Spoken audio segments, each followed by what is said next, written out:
moe anga e nofo. Aho e au nofo, kai au fuato, kai whakanoa loto o ana wahoko.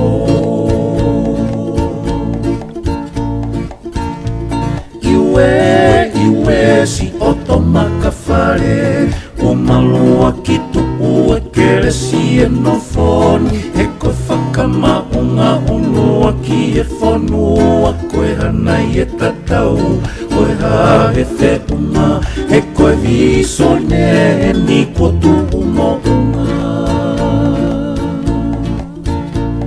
O iau he kere si mo e ta whenga monu, o tau lo fuku vehi mohoto whereni.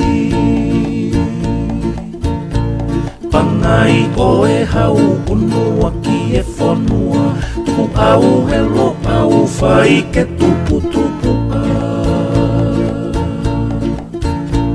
Ko hai e rea tupu i pangai, o malu e fia fitai tō e la a. Hopa kani watangi mo e te iko, galanga e tokanga ke tau a ki loto, ka whelu teni e o whawhio mo e merino. A whei taula loa e pure alangi, ki he au no whapuri e te amanaki. Whanga o taha ho ta whakamaunga, te ulau kau aki o kato e la a. He paenga e whawhai anga e la fo, pue mamamato a lau roa taha, koe whai anga ia o e te fie tangata, ua puke a fufula ta lau tau whonu. Kolosi mo e whukalotu koe whakamaunga.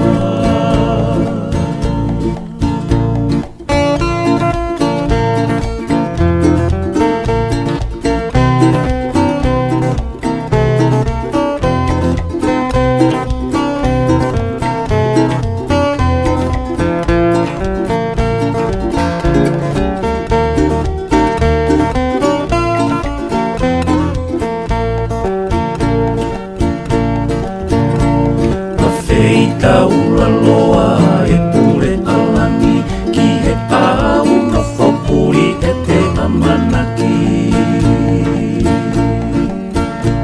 Si whanga o taha ho ta whakamaunga, te ulau kau aki o kato e laka. E paenga e whawhai anga e lafo, tue mamamato lau loa taha, koe whai anga ia o ke te fie tangata, ua puke a fufula ta la o kau whanua, kolosi mo e whukalotu koe whakamaunga. E tau e whei, e tau kakapanga, i e waloko lama lama he wawa, o tuku loa ki tuku e tangata, o e aki pefi, moto e tasiro e talia e sola, talia a e masiva, o ta kolosi a ki e ikuanga.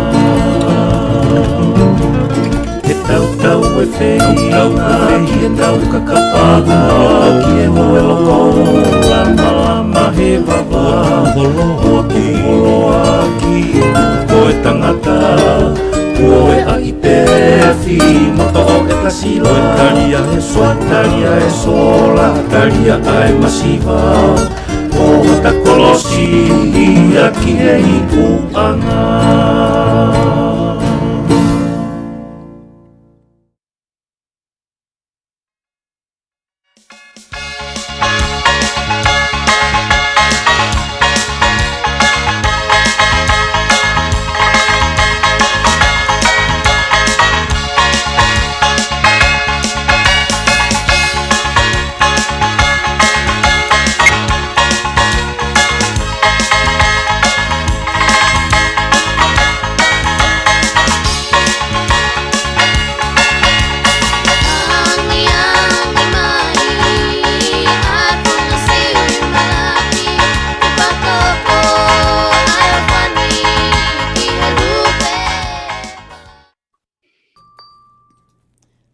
to our Pacific Islanders broadcast is known as Voice of South Pacific.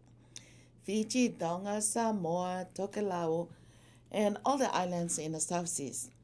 We have the Fiji market owner, Zubi. Welcome to our program. Tell us something about like the Fiji market.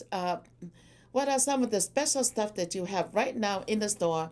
Because this is one of the famous Islanders food market here in the area. Thank you, Juby. Hi, Sylvia. Good evening, everybody. This is Zubi again from Bombay, Fiji Bazaar. The store that you guys like. Thank you for all your support. You guys always come here and buy this stuff, and we definitely trying our best to get all the products that you guys love and let us know how we are doing. So just to let you know, of course, we are running our same business, but due to COVID, a lot of items are short or delay. That is only the trouble that we have right now to get a lot of stuff that you guys love. But still, whenever we get our stuff, we try our best to make it to you guys so that you guys can have your food that you guys love. Also, a lot of people are coming and buying right now breadfruit.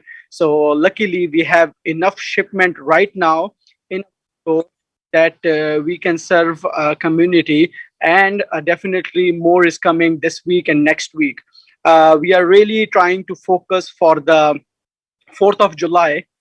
It's a celebration, Independence Day. People love to come and buy stuff and food, so we are trying our best to get everything in place before that. But I always suggest people, whenever you want to come, please come and buy the stuff, because a lot of times they come and tell us that we will come next time or next week and buy the stuff, and by them a lot of items are not available. So yeah, I have everything right now in store. You name it, from lamb flap, lamb chops, lamb neck. A lot of islanders love the fishes. We got a lot of Fijian fish and other fishes that you guys love. We have kawa kawa, kawango, unicorn. We have the parrotfish. We have the ahi tuna that a lot of people love. Yellowfin tuna is coming tomorrow. So please, if you are really loving that yellowfin tuna, please come tomorrow and get that one as well from us. Thank you, Juby. And I know you have all the beautiful flowers and oil in the store, right? Oh yeah, I mean, I do need to tell. This is the summertime. This is the time that people have the parties are up. Thanks that a lot of places that is over right now for the mask, but still we're trying our best to get everything. So just to let you know, we the biggest variety of our flowers right now in our store. And in next 2 weeks, we are getting all the Islander T-shirts. So please, if you belong to any Pacific Islands and you are looking for the t-shirts, you will find that one in the next 1 or 2 weeks in our store. And again, please buy, come first, first serve. We have like people who comes and ask for those products every time, and especially right now when there is a graduation going on, when there is a 4th of July, when there was, I mean, like we just had the Father's Day, so people come, love to buy the stuff. If anybody is looking for the Morinaga biscuits, which is the choice, and the Moonlight biscuits, we have it available right now in our store. Thank you so much, for sharing all this information.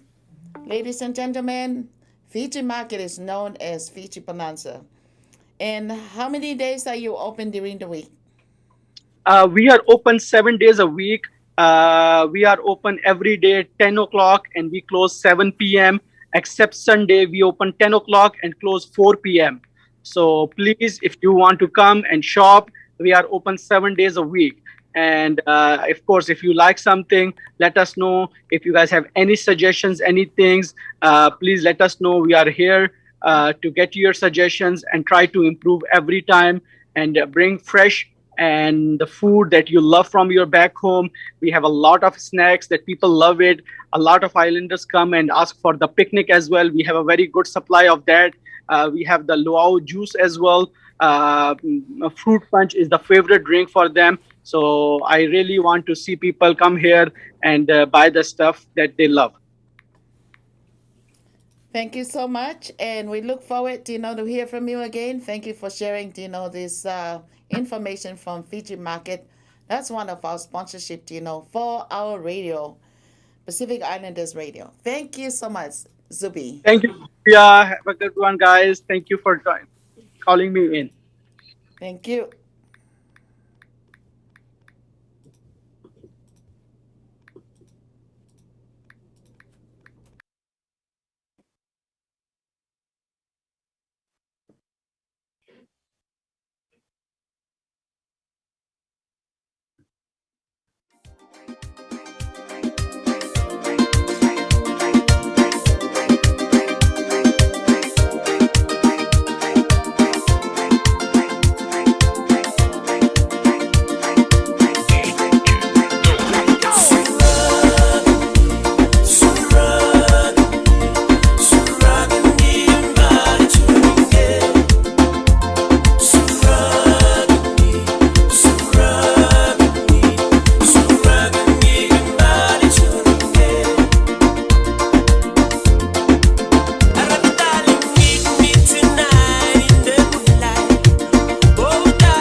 Hello, Christina.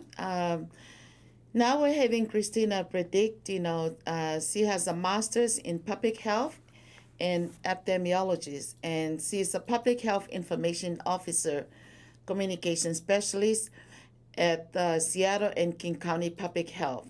And she's very focused on the past, focused on COVID-19 and also the vaccination and all the information. Welcome, Christina. Hi, thank you so much for having us. Yes. I have a question that I wanted to start, I know that I have seen in the store, and I do that, I've seen a lot of the people walk in, with no mask, and it started to open up slowly in a lot of the public places. What will change when Washington State reopens on June 28th? Yes, so next week we have two events happening. One in King County will be reaching the milestone of 70% of people fully vaccinated, which means it's 2 weeks past their last shot. And this means the mask directive will be lifted. So right now, King County is asking everybody to wear masks while inside public places. But starting next week, that will no longer be required. And that will coincide with the reopening of Washington State. which means that things will be back to normal. So aside from big events, there's no capacity limits on grocery stores or movie theaters, church services or gatherings. And for people who are fully vaccinated, this is excellent news. The next goal is to make sure people are 70% vaccinated across all communities. So we know that some communities have a more difficult time accessing the vaccine. There may be cultural and language barriers. So the work is not done and we want this to continue. But if you are fully vaccinated, you'll be able to return to life as normal. If you are not vaccinated, you're at a very high risk for COVID-19, including variants, and for spreading COVID-19 within your community. So again, really encouraging everyone to get vaccinated. But starting next week, things are going to start to feel a whole lot normal. And hopefully this will really impact people's summers in a positive way.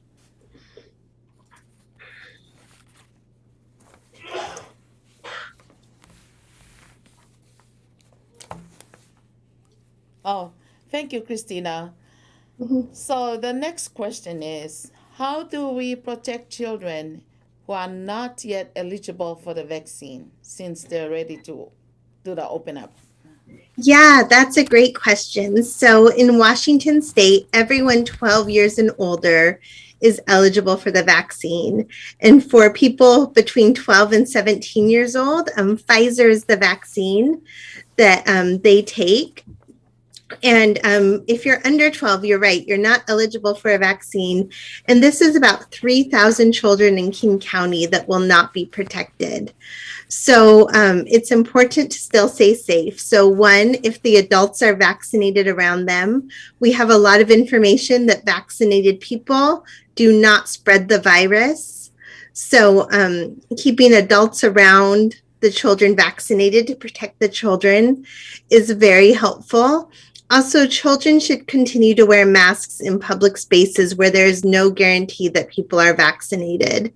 And it might be good to model this behavior as a family and everybody wearing masks when you go into public places.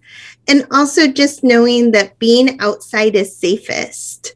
So where areas are well ventilated, where there's a good breeze, where it's harder for COVID-19 to spread, that is a great place to have get-togethers if children are going to be present, just to keep them safe and protected, because we know they can get infected with COVID-19 and they can also spread COVID-19. So we want to minimize that as much as possible. So, and on the topic of health, is there anything that people should be aware of with the upcoming warm weather? Yes, and I know for Pacific Islanders, Yes. warm weather is normal. But for Pacific Islanders living in the Pacific Northwest, you may not be used to it. And this weekend, we're having forecasts. Some forecasts say it could get as high as 109 degrees. So just being really careful, staying inside, staying in the shade. I'm going to put a website in the chat box called kingcounty.gov/beattheheat. And this provides a lot of information for what you can do when it's really warm. And I think what's important is we've been talking a lot about COVID-19 and how certain people are more vulnerable to COVID-19. And those tend to be the same people who are very vulnerable from the heat. So what we see when heat is this high is people with heart disease are at higher risk for heart attacks.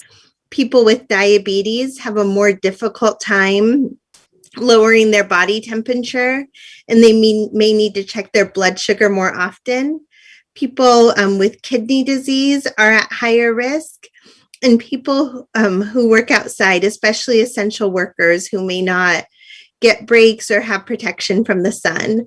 So just to remember to be extra careful, stay in the shade when you can, drink lots of water, eat lots of foods that are very high in water, from soups to smoothies to fruit. And just be extra careful because even though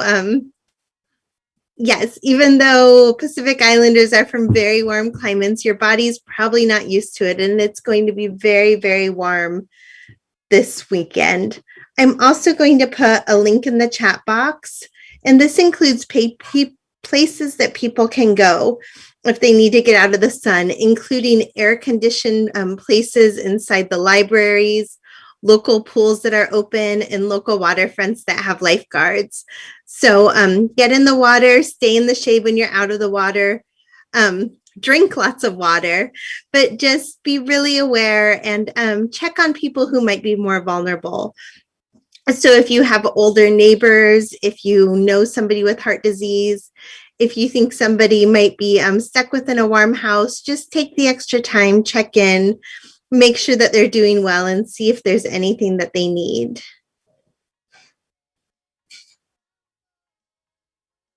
Yeah.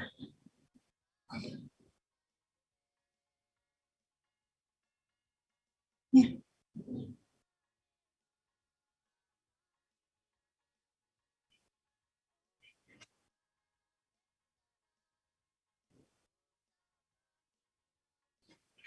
Yeah, so we have some great news, if I'm understanding the question right, about how many people have been vaccinated. Recently, King County was one of the largest counties to hit the milestone of 70% of people over 12 years old vaccinated. So that is incredible progress. And what's important to remember with the reopening is that places will be at higher capacity, but businesses may still ask you to wear masks, and employers may still ask for proof of vaccination, and businesses can ask for proof of vaccination as well. And if you're not vaccinated, ask you to wear a mask. But we are seeing incredible progress. But for people who have not been vaccinated, just a reminder that they can go to kingcounty.gov/vaccine to find out more information, including links to things such as free transportation to vaccine sites, free childcare while you get your vaccine, or if you need to recover from side effects from the vaccine, and also just a list of accessible places if you don't want to get out of your car, if you prefer a drive-in, or if you'd like to schedule a vaccine in your home. So if you haven't got your vaccine because you have questions or you're experiencing barriers such as not knowing, such as needing help caring with your children or not having a ride, know that there's things there for you to make getting a vaccine easier. And I'm going to put that in the chat box. But again, it's kingcounty.gov/vaccine. Yeah. Okay, I have another one here that just asking about I heard that there is an extended, for the eviction protection. It's not about a health. This is like for COVID relief. Yes. Is that what is the date, the cutoff date? Yes. So there's a few dates that affect people who live in King County. One, for people who live in the city of Seattle, it has been extended to December 2021. We expect soon King County and from the federal government and the president to follow suit, extending that to December 2021. But we know it's still really difficult, especially to have that overdue rent hanging over somebody's head. So next week, somebody specifically from that program will be on, and he'll be able to answer questions. Mark, who visited this program before, he's very excited to return, and he can answer further questions about applying for the eviction prevention program, as well as things on the eviction moratorium. And I know Pastor Noah asked last week about when the community will start to see benefits of that program. And Mark will be able to answer all those questions plus more. Wonderful. Yeah, so I did share with them, that we'll have the full program like next week. Yeah, but it's a very important issue, and it is tied to health. And it's very stressful when you don't know about your living situation or you feel that you don't have a good living situation. So until next week, I'm going to put a website in the chat box that people can visit, which is rent-help.kingcounty.gov. And I know I give a lot of websites when I'm on here, but there's a lot of valuable information that's available. So again, that's rent-help.kingcounty.gov. And that will hopefully answer some questions in the meantime. But yes, next week, be ready to submit your questions and we can have a lot of information on that program.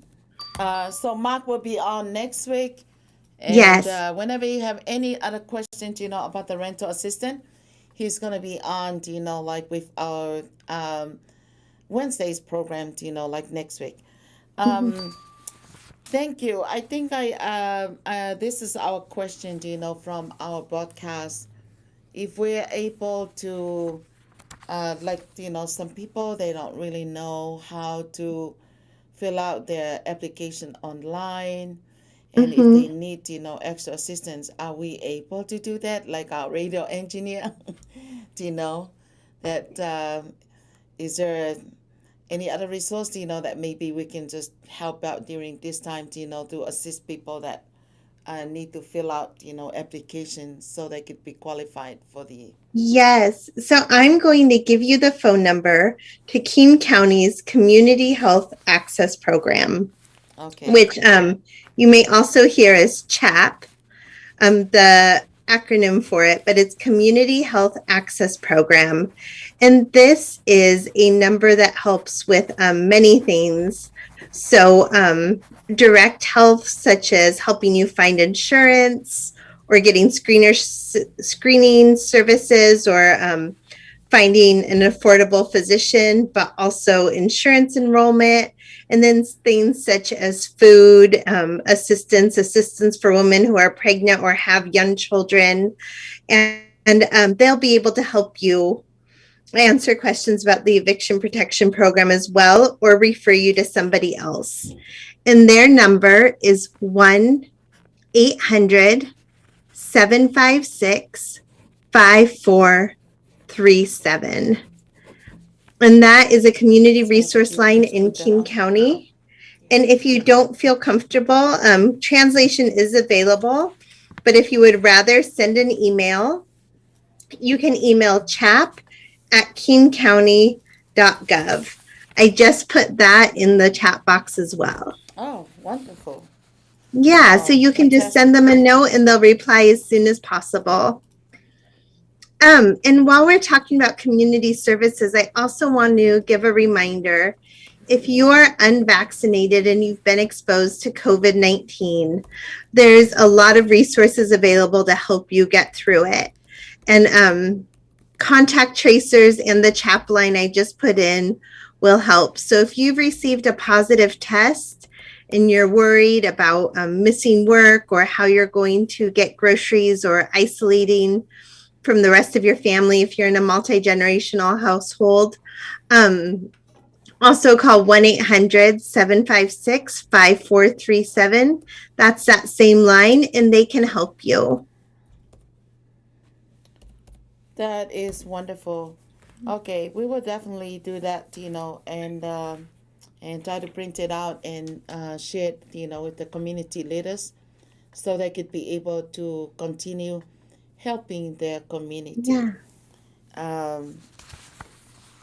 in abroad.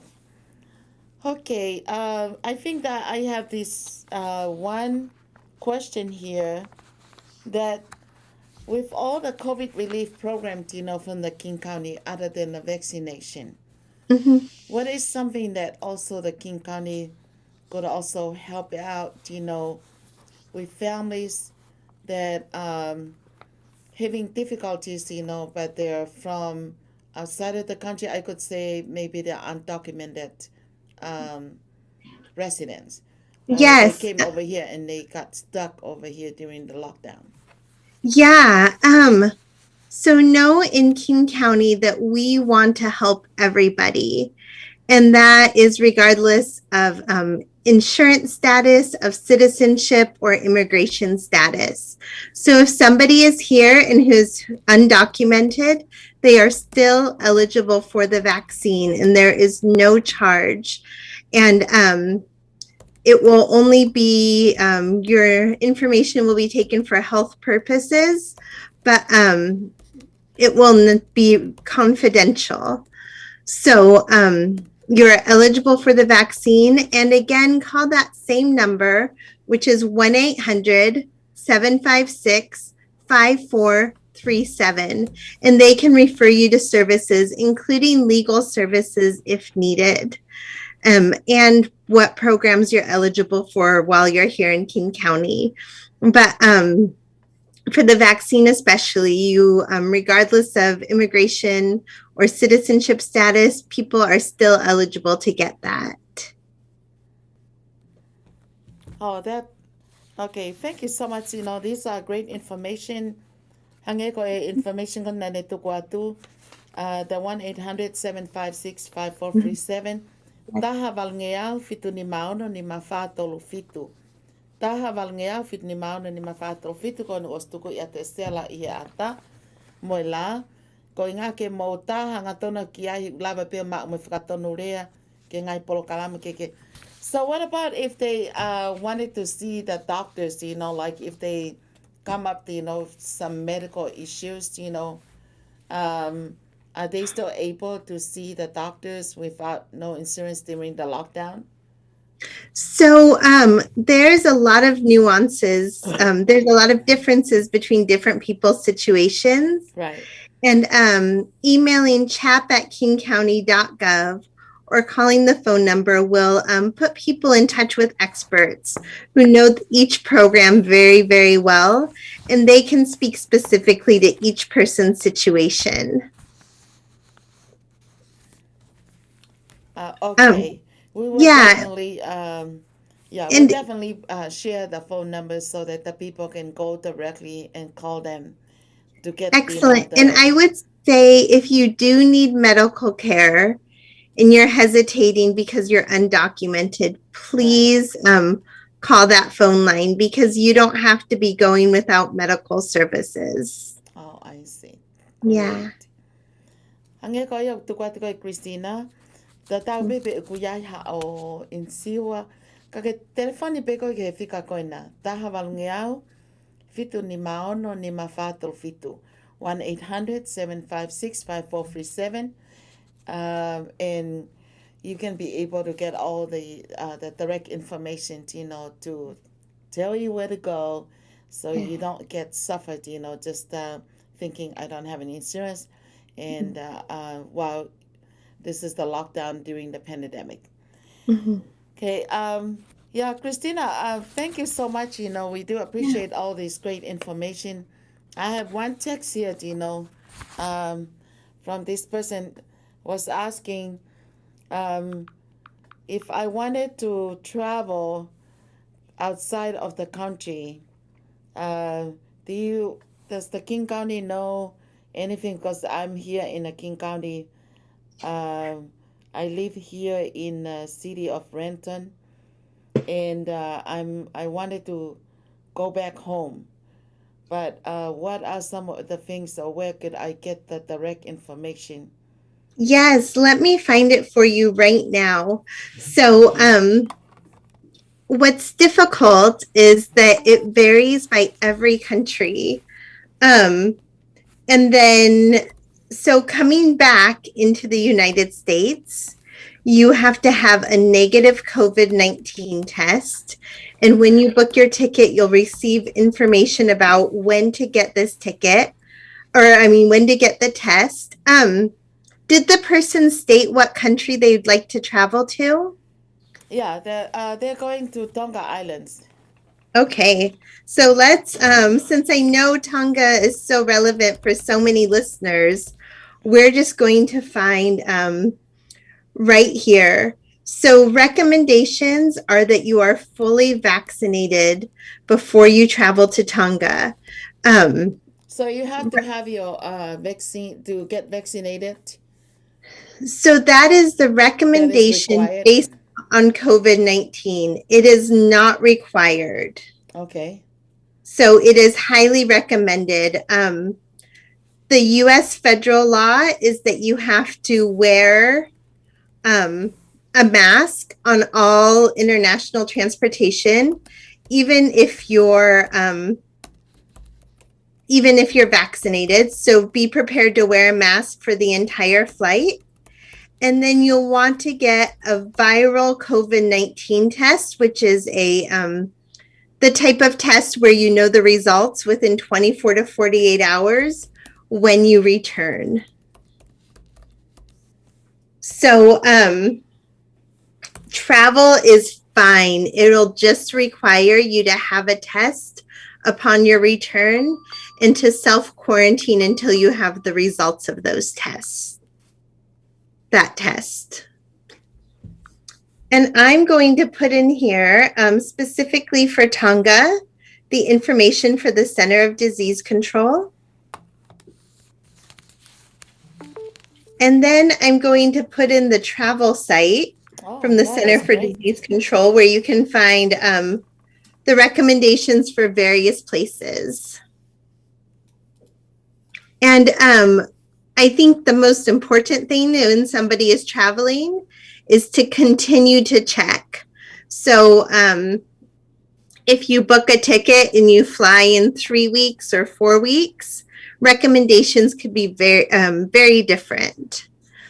And something that we get asked a lot at King County is if people want to be fully vaccinated before they go and they have not yet started their vaccine, Johnson & Johnson is a fantastic choice because it's just a 1 dose and you'll have full protection from the vaccine 3 weeks after the date or 2 weeks after the date you receive your vaccine. So a lot of people use that option when they want to travel soon. Great. Yesterday, I was trying to help a couple that wanting to go to Hawaii, and we pull up, on a drive-through to get the shot, the COVID. I'm sorry, not the vaccination. It's the COVID-19 test that is required. And then they said there was another one that is qualified. It's sponsored by the King County. But then we went all the way to Auburn for that location. So what's the difference, between some of these places? How can the people will know where to go if they traveling outside, like going to Hawaii? They have to go and get the COVID-19 drive-through test, from the right drive-through. And one thing to also mention about Hawaii is that different islands have different requirements. So if a friend says, I'm going to Hawaii and I did this, check your specific island before you go, because what works for one island might not work for another. But if you call the King County COVID-19 information line, it's open every day from 8:30 a.m. to 4:30 p.m. And the number is 206-296-1608. They can tell you which specific testing centers work well for travel, including turnaround time and the type of tests that are required. And they may also be able to help tell you about specific travel requirements. So the number that you put out, the 206-296-1608, that you can find out which one that is qualified, for the COVID-19 test in order for you to travel, right?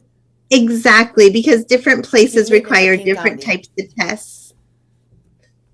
And translation is available if you call that line. Aya ko ifika telefoniko I wanaono, ua hivaono tahaono no avalu. Ko e fika ni lava ke tokonet kapa ko ke folau kia feitu, ua no aono ua hivaono tahaono no avalu. Ko ngā ke nau atu ngai feitu ko lava ko ke testi ai ko ho COVID-19. Ko inga o ki kai ko feitu ko ta pe o lava ko inga ka ko feitu ko Te nau lava ko tōni I koe ke o atua result he ko inga ki mua ke heka wapuna. Before you get on your flight, they have to see to make sure that you're COVID-free. 206-296-1608.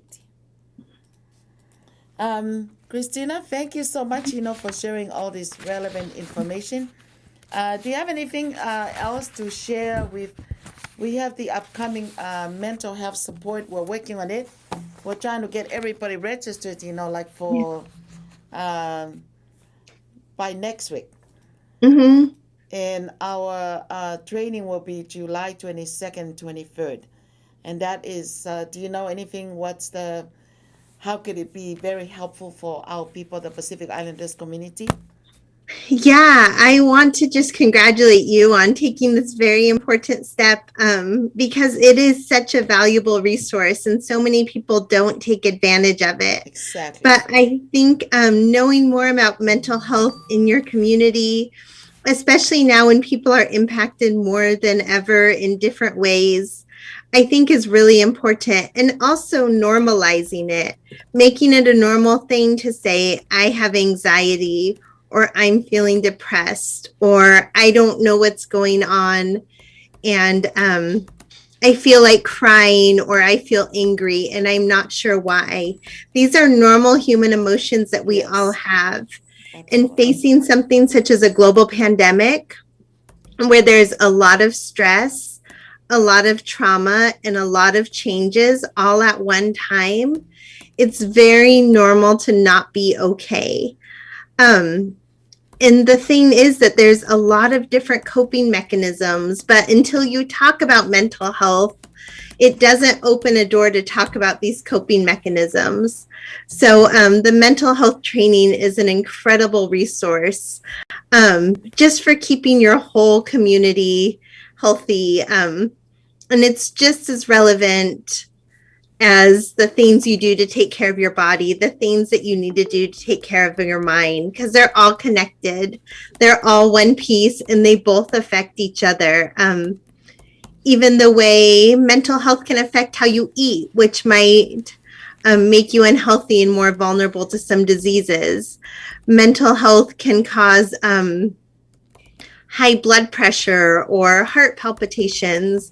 So just knowing that the mind and the body are connected and each are very important. And the more you talk about mental health, the more you realize that it's just as normal as other things. So we don't judge anybody if they have high blood pressure, or we don't judge somebody if they have a muscle strain. And it's the same way that having anxiety or having negative emotions is okay. It's a part of being human. And starting to talk about it and starting to find ways to help each other is really important. So Sylvia, I really commend you for initiating the training and everything you've been doing to coordinate it. Well, thank you. And it's the same thing. We do appreciate, being partnership, with the King County and having all this great information to share with our community.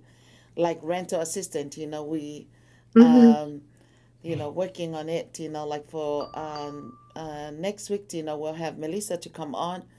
But we do wanted to make sure, that we get all this information, to help the people in our community, that we have this great resource information.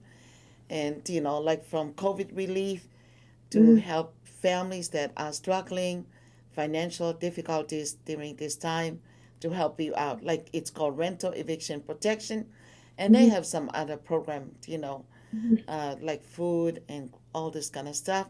And also with the health too, vaccination and a lot of things, that would be benefit you.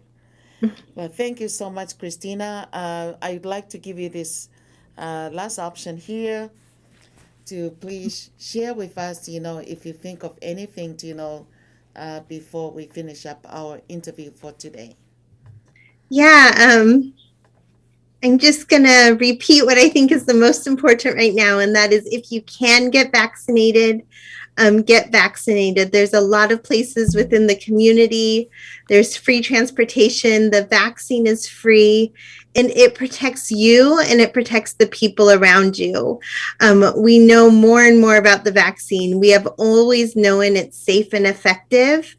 We now know that people who are vaccinated cannot spread the vaccine, and only 3% of new cases in King County are among people who have had the vaccine. And those cases do not result in hospitalization and do not result in death. They're mild cases, and 97% of cases and increased hospitalizations are all in people who are unvaccinated. So, if you have questions, please ask your questions. Use the King County resources. Give us a chance to address your concerns. But if you can get the vaccine, it's the best way to protect yourself against COVID-19, and especially variants that we're starting to see be more and more common. So yes, kingcounty.gov/vaccine will give you all of the information you need. Thank you so much, Christina. I'll take the one little moment here, and I have one last question. I thought that they're finished, but they're just texting. I'll just play a little Pacific Islanders melodious, for the hot day to cool us on. Sounds good.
Yes, I would start with them. Let me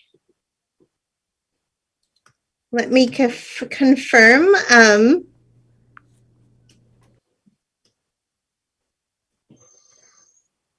Yeah. Yes, that is the number. So call that number and tell them you are interested in applying for the Eviction Protection Rental Assistance Program, and they will be able to help you. So again, Eviction Protection Rental Assistance Program. Okay, and then I think she said, is that true that it will go back like 9 months back? It is 9 months total. Oh, 9 months So, total. yeah. So how it works is, and Mark will be able to clarify. Next But week. what I believe is it is up to 4 months back. 4 months back. No, Okay. 6 months back and 3 months forward. Oh, okay. All right. Yeah. Great. Okay. Then I have one of our community leader with the senior, Sina to Ivai Pecker. She's on. Yes. She has a question. Yeah, Sina, go ahead.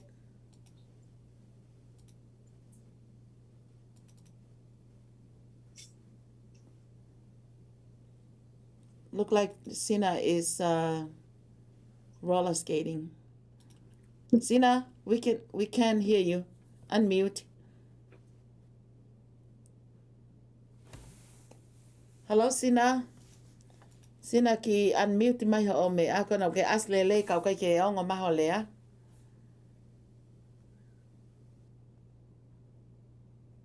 Sina? Unmute audio. It might be her computer mic. Sella, can you maybe help her tell her what's going on? So Christina can hear her question. Is your mic hooked up to your computer? Is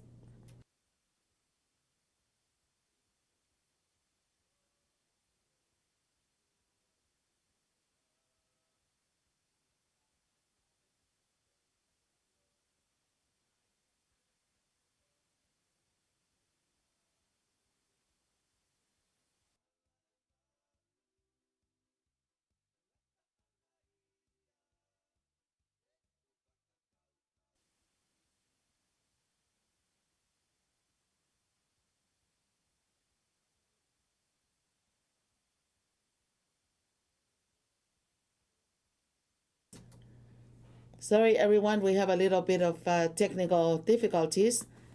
We have one of our guest speaker. She's waiting to get her audio coming on. Testing. No. Sina? Ofefe join audio. How about the join audio? No, it is. It's connected. Everything's connected. Oh, it looks like everything is connected. We don't know where the. What about the volume? No? Our radio engineer is checking to see what's going on here.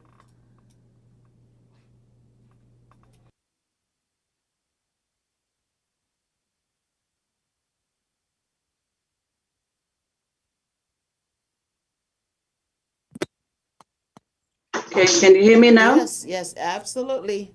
Can you hear me? Loud and clear, yes. Just the headphone was not coming on, yeah. Okay, Sina? Can you hear me? Yes. Oh, hi, Christina. Thank you. Let's see. All righty. I have a quick question. This is in regards to the vaccines. I have a participant who is an outside country who did have his first vaccine, COVID vaccine, in outside country.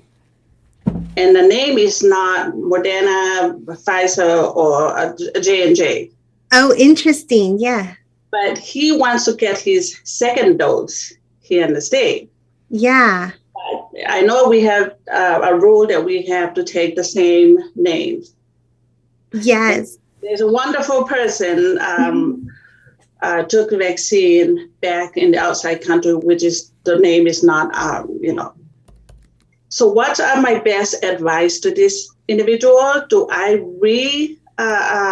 register him into J&J, or and he did take it back almost 3 months ago. Okay, so that's important to know. That was my question when they Yeah. took it. So the King County vaccine sites are staffed with physicians as well as people within the medical field who could help. So I would definitely use one of the King County vaccine sites. So Renton or Auburn are the best scenarios. And I would first call the King County COVID-19 question line.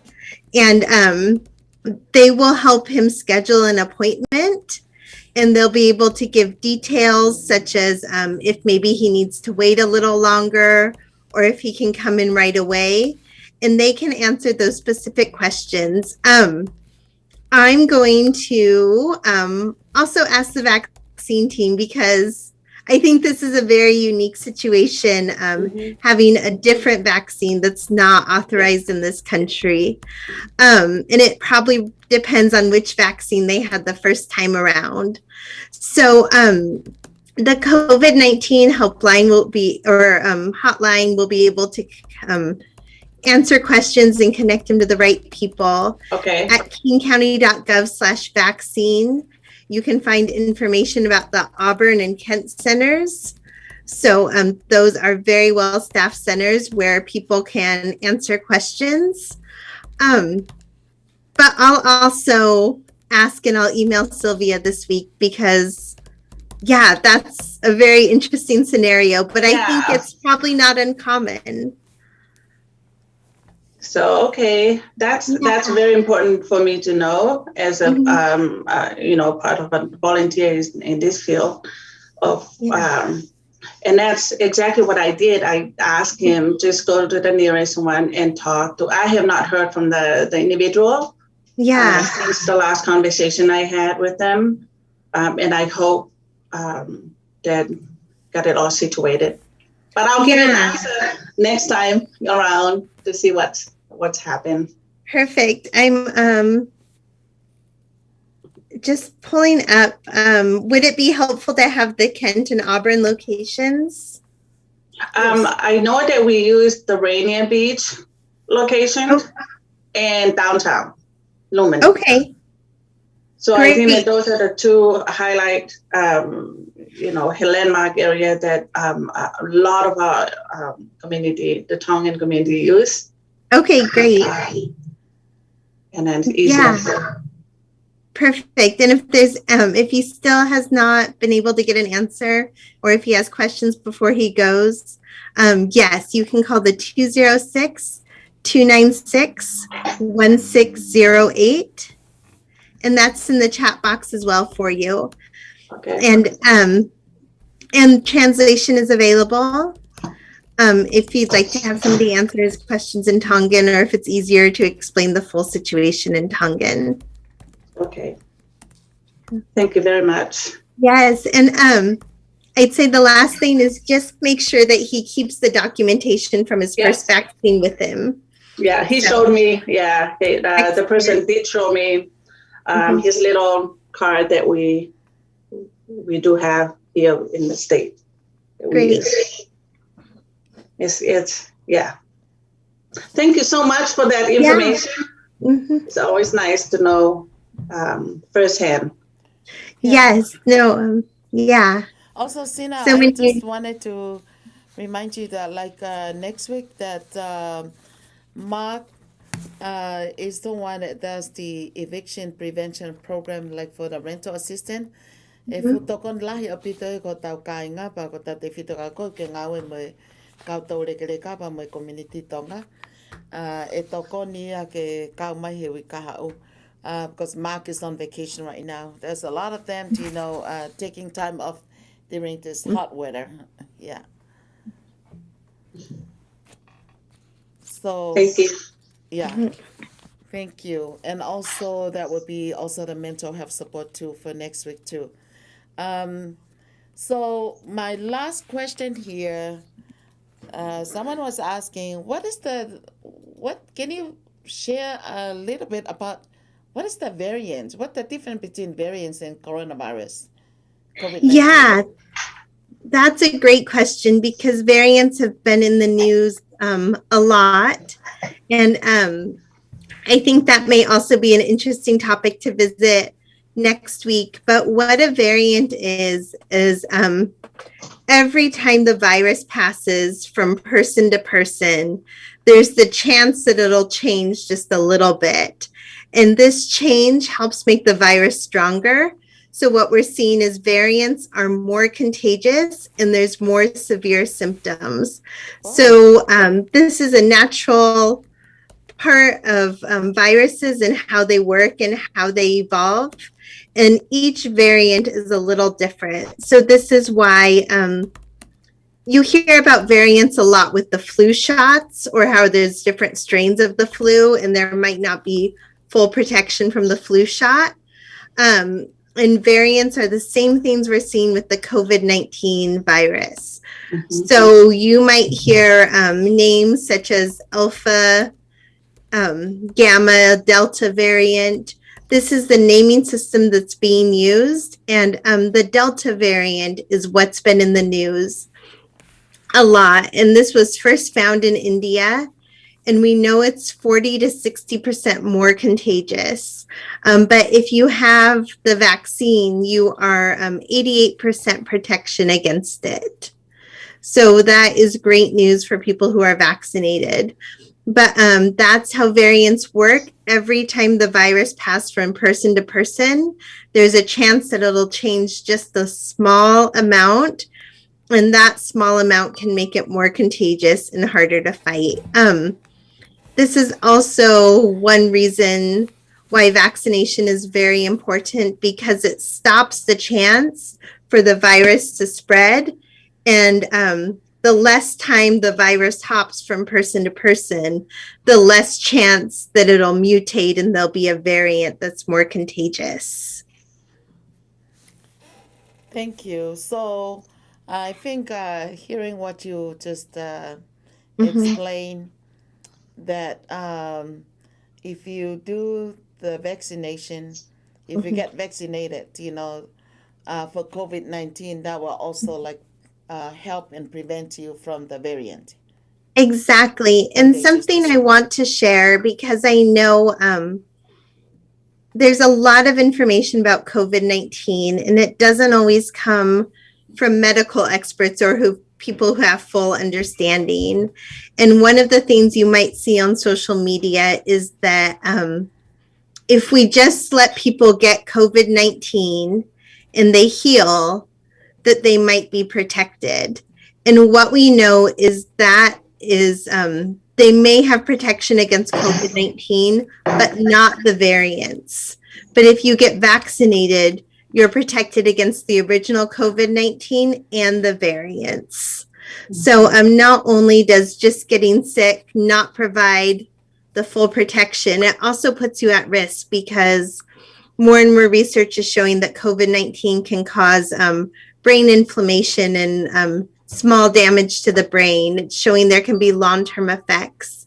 And so one, it's a really big risk to risk getting infected with COVID-19, because there can be long-term effects, but also that you won't be protected from the variants. And we know those are more contagious and can be more harmful. Thank you so much, Christina.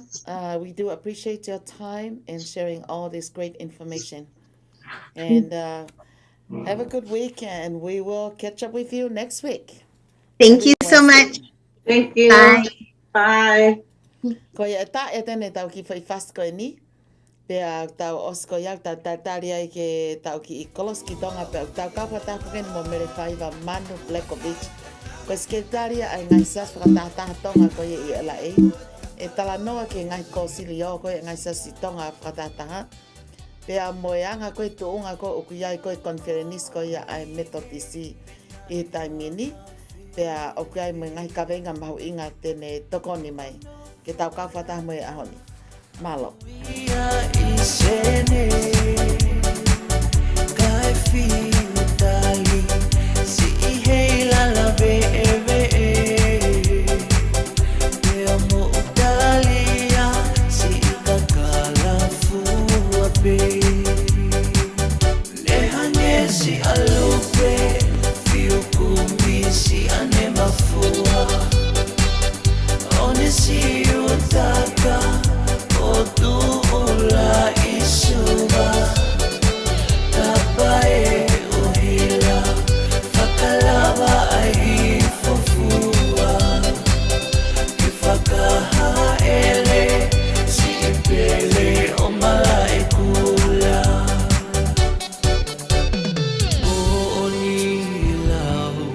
pali maheni nila minitipe ikai kero ilo pengalo afe alua katenofo hopo ate sai ko walinga singa dito di madara Nisaroi vosa diko ngai delani rombuyara Matava sochi peka kotanga yataka Nalenga kere ni damamu apole amudolada Numbu itau sai konombu seni tau tau Namadam meruy momosindina sarveya Vakau asimina no muy vakarau Enano no nidau yar mamarau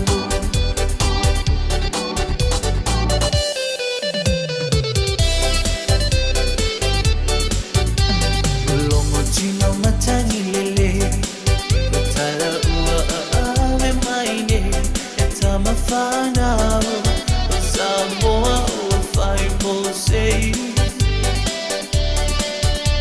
Lauta aloa maliro Alo sa ilimalo Ua iloai Samoa i omao Wapati mama tau toto si toya ina Aole tina watutulu ai uale pisa Yoko uli uli lo chino Ai mala mala mau umata tama Samoa Se ia tafeto toala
Talanoa moe ongo ki he anea fi moe angai no fo Ahoe au no fo kai au fuato kai whakanoa loto o mana wahoko Koe talanoa moe ongo ki he anea fi moe angai no fo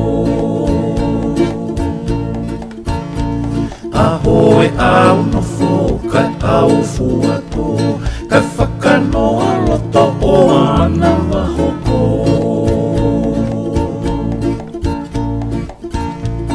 Iwe si oto makawhare O malua ki tu ue kere si e no foni E koe whakamaunga unua ki e whanua Koe hanai e tatau Koe hahe te unga E koe viso ne e ni ko tu unga unga O iau he kere si moe ta Koia koe ospeni tau kolose ki e ua ke matau ki ata mea I lolo tonga koia nau live atu. Ai konferenisi koia Wanoa wataha, whahoko e whunga whanua I onua eua. Pea koia koe toi whakawhetai pe whoki heni me kainga onua whunga whanua pea me Seattle, Washington, taulanga e malata. Amanaki ki te waki ai whakahoko ko ia ai whakaawa a honau whare kalapu I he whalaite ko ia o I wikendi. Aia koe whalaite koe o wikendi, koe ahua ni maia, pea oku amanaki ke whakahoko ia I honau holo pe ko ia tu I he tahatolo ono I sitek mo I uawha. Tuli ki tonu pe o I uawha, 24th Avenue, pea mo I tahatolo ono street. Aia koe wharekalapu ia koe fōfō anga Seattle, Palestini ai a kalama tā kai. Pea koe whakaawhia tēni ka ki motolu, ke mo ewange tau kauwhataha, whawhiawhia koe ngā koe ne ko lava lelei ai ngahi koe ia o nau holo, ko te waki whoki, koe tamu a whoki, koe kauwhataha ia ai fōfō anga, mo e vai manawa, mo e piki piki uma. Pea whahauko ia e he whalaite koe ni, I he taimi o noi whiawhi. Pea koe whoki mo e mao mea tokoni ai pe, pea koe ai, kai ngā tonga koe ia mō nofo he kolo e malata, whakawhi I atu ke mō mea mai ki tau kauwhataha, I he tano a kalapu fōfō anga, koe ia I Seattle, ai a Palestini ai kalama tā kai. Ka koe taha whakia o e kau tangata mawhana koe ia mei he whunga whanua, mei onua e wa. Ko ia kamata ia I he taime o noi whiawhi, pea whakawhi atu ki mō tolu, ke mō mea mai, tau kau ngā whiawhia, tau vahe mo tau whiawhia whakataha, I hau sia ko lava, ko e lava lele ni ai whakahoko aho mau, whare kalapu ko ia, I he tuli ki e tahtolo ono street, pea mo e ua hala Uawha Avenue. Ko ia te tau tau kolos le maheni ki ewa I he tai mini te kolanga sela ke ki toko I atu hangahi ata pea mei he conference ko ia ai whunga whanua ke mo mea mai ki ai pea te tau kauwhatahle wangai minitsi me heni pea mo mere whaiva Manu Plekovic. Ko hi mo fisi o ngā ue ko mo whea ka ko whai aki ai kotokotoa. Nā ue ke ki he I motua whai whekau koe ni u whai whatongia I mata aho. Whai whekau, koe ha mea mahu inga I mata aho, ke whakamaunga ki ai haki I whakahoha a te u whai. Tala mai he tangarai whai whekau, o ke ilo e o tu haapai ko pet ikai, e kai ke u ilo ha mea ki haapai. Tala mai he tangarai ki whai whekau. Koe otu haapai, ai o kuiai a tau whatofua mo whanua lofanga, pia mo kawa mo ngā one, ko hono whakakakato a ngā eni amata aho. Pia petu iyo, koe ha, ko tuia, koe whaia, koe whai haia, o otu haapai. Pia maari e dama, neongo kui kai ke ulawe I e au, ka ko hono maari e he oku kakato, ai otu haapai, ke vai whanua hapa, ke vai whanua e wā. Pea koe ne lau e ni. Koe kāinga koe ni, koe kāinga o tuia. Pea nai wholau a tuia ia o kumbi whanua ki toke lau mamao. Pea hiki mai o nofo heni. Pea ko ho mau whakailonga ani. Iyo ko haha mo whakailonga. Ko ho mau whakailonga ani. Koe whakakai o e whanuani, o ku noa ho nau anga o ku nau tolu. Ko mau tolu pe heni o ha mau fui anga I taha. Pea ko no uhi ngā eni. Ko mau tupu anga, mau tupu pe mia tuia. Pea ko e whakamooni e he lolotongani o ku kei taha pe a siasi ia I mata aho. Ko e siasi weisiri ana tawatai na tonga. He ko e whamiri pe ki mau tolu e taha e anga e mau no foheni. Malo.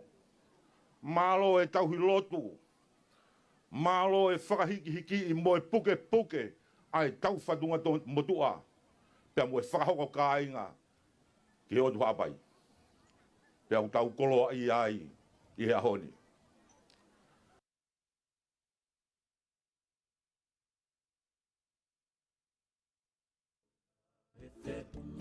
E koe viso ne ni kotu umo uma.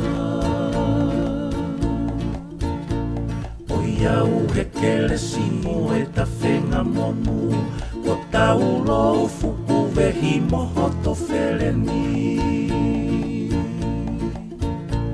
Pangai o e hau unua ki e whanua. Tupu au he lo au whai ke tupu tupu a. Ko hai e rea tupu i pangai. Ko malo e fia fita i tō e la a. Hopa kani watangi mo e te iko. Kalanga e tokanga ke tau a ki loto.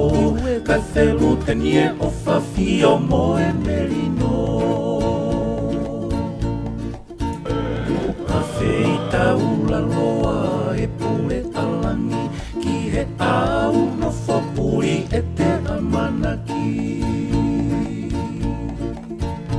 Si whanga o taha ho ta whakamaunga. Te ulau kau aki o kato e la a. He paenga e whawhai anga e la fo. Tue mamama toka lau loa taha.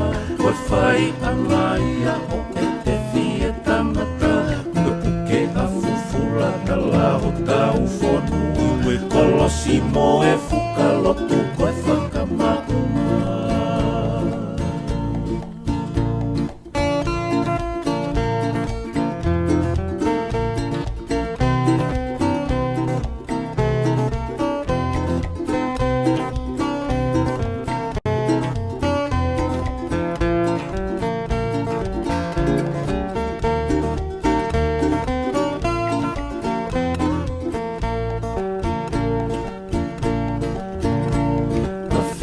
Taula loa e pule alangi.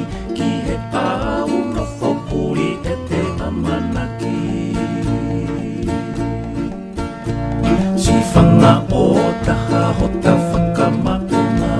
Te ulau kau aki o kato e laka. E paenga e whawhai anga e lafo. Tue mamama toka lau loa taha.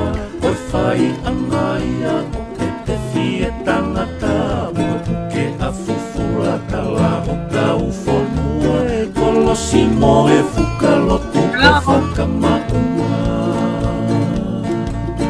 E tau tau e whei e tau kakapanga. Ki e holoko lama lama he wawa. O tūmoloa ki tuku koe tangata. Koe aki pefi mono e tasi o e talia e sola.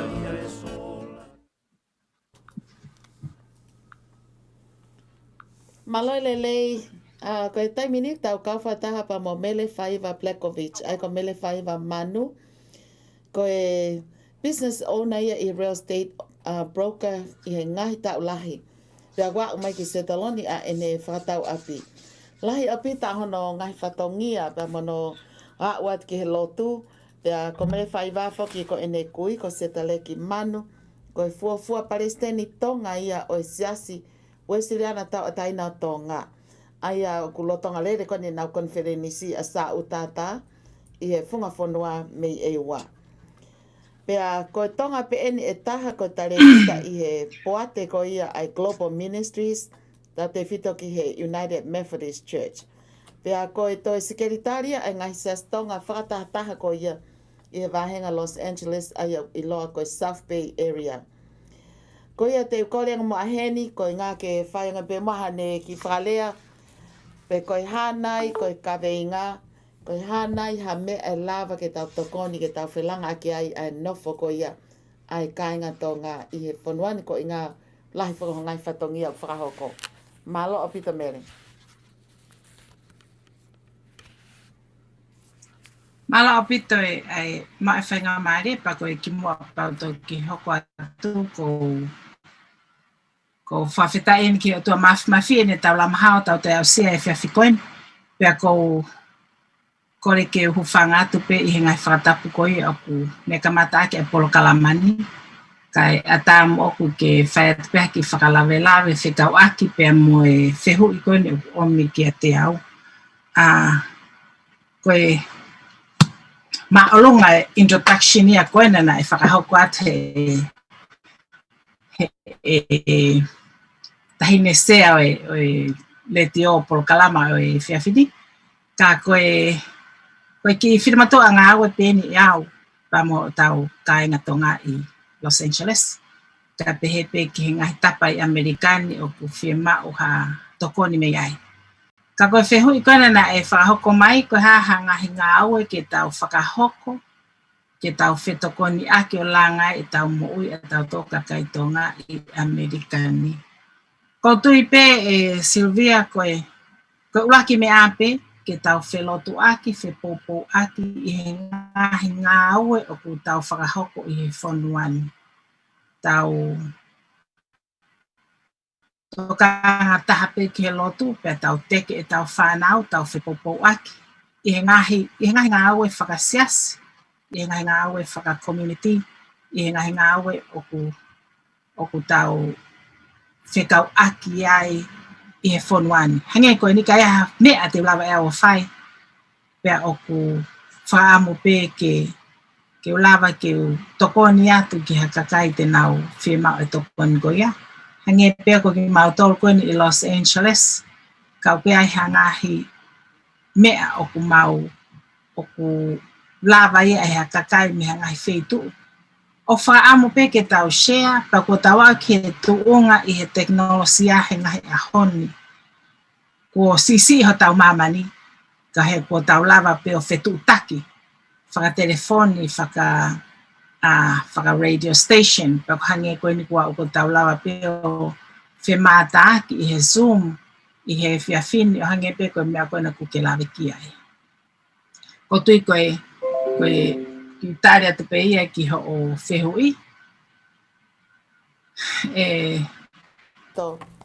Ko ilo whaki koe ngā koe taha o ngai whatongia o ko ke hoko koe Sikeritari I he ngahi siasi tonga whakatahataha ko ia I he wāhenga Los Angeles tau te whito ki he South Bay. Te kei whainga maha o ki whamatala pēr ko koe whaki pēr me siasi metodist whakatahataha. Pēr mua whamatala ke anga whakahoko whatongia kone koe whakahoko he taimini. Ngai siasi tonga. Koe ki whatongia koe ni o ku whakahoko koe ni I he ngahi siasi whakatahataha koe ni I he South Bay area. O koe interfaith. Pēna e kamata mai pēia me he kaumamonga I he taimi koe. Pēr koe mahalo ni ke taue ni ua futupu o Sikeritari ma ki nau tōru. Aia koe siasi, aia kaumai ki ai e siasi metodisi, siasi tonga, koe siasi pentekosi, koe siasi aho fitu, koe ngahi siasi ke koe ni ho mau fitu. Pēr koe mau polo kalama, koe mau pohiro, koe mau polotu. Tu o taha I he tau kotokotoa pē, I he sapate ki mua pēr kirismasi. O tau kotoa pē, mau all come together and worship. Pēr mau hiva, pau whai ngahi lea, pau mau whakawhi mai e tau taki pēr mehe ngahi whitu ki heke. O au pē kono me tahana o mai e konsela tonga, he ngahi taimi koe o na o mai o mea ki katai. Pēr ka pau ia hai koe hou eiki na o mea nai whiunga pau me taimi koe ni o ku whakahoko e polo kalama koe ni e ngahi tonga whakatahataha koe ni ho mau whitu. Pau nau lava mai rewa o announce to nau mea mai o mea ki he katai I hangahi tapa pē mo hangahi nau ngai whiema o pē pa nau ngahi whaloto lahi. Pa mai kakai ka tau te whito ke tau whanau I he ahoni.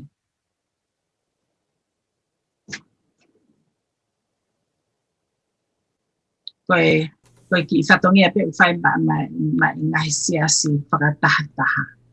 Malo o pito mele ai fua whatongia. Teo eka tai piheni koe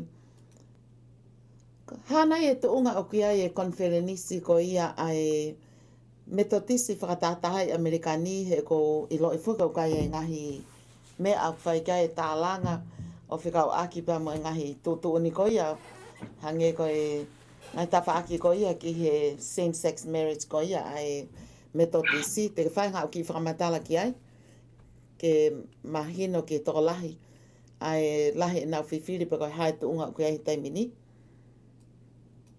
Malo apito e ko fehu ko ni ko fehu pe pelengesi au pito. Pea ko na fai pe ngai tu ni pe me he ka pana ke mana tu ina mau I hena I he wafi tahano I he konfereni seniare ko ni ai United Methodist Church. Pea na fai ai tu ni pe me he konfereni ko ia ke uiha for special session a konfereni seniare ke fai ai ha whakatahai o fehu kona ku ke hanga o tuku mai. Ke tepe lava ke nau loto ai United Methodist Church, ke tari ai kau kei, ke kau lesbian, ho whanga pe whatapu, kau ngā ke pe ai mahidea mahinu koe ni. Ke nau, ke whahoko ke nau tō, ke nau hoko ko ha kau whai kau. Pea ke whakangofua ai same sex marriage. I ngai whare lotu o ngahi asiasi United Methodist Church. Pea na etari he conference kon he senyal he wafi tahao no, ke aipe for special session ya, ke whakahoko e he wafi tahahiva. Pea na maulava tu ki o whaikon ai whataha ko eni, ke February wafi tahahiva. Na ku kau whataha pa moe toko valungia wono whakamaman lahi. Ai na mau toko whātonga pe na mau kau ki whataha ko eni. Wau pia moe ki whimotoa pe pia ni mau konferensi. Pia moe ki I tama ko ki youth. Pia me he konferensi ko ai Mountain Sky. Ai ko kau ki ai sole ki tamo tenwa konfita kuya. Pia moe whaiwhitau kana ko sifa hingano pia me San Francisco. Pena kai ke tari, na whakatu pena kai ke tari ai whakatu ko ia.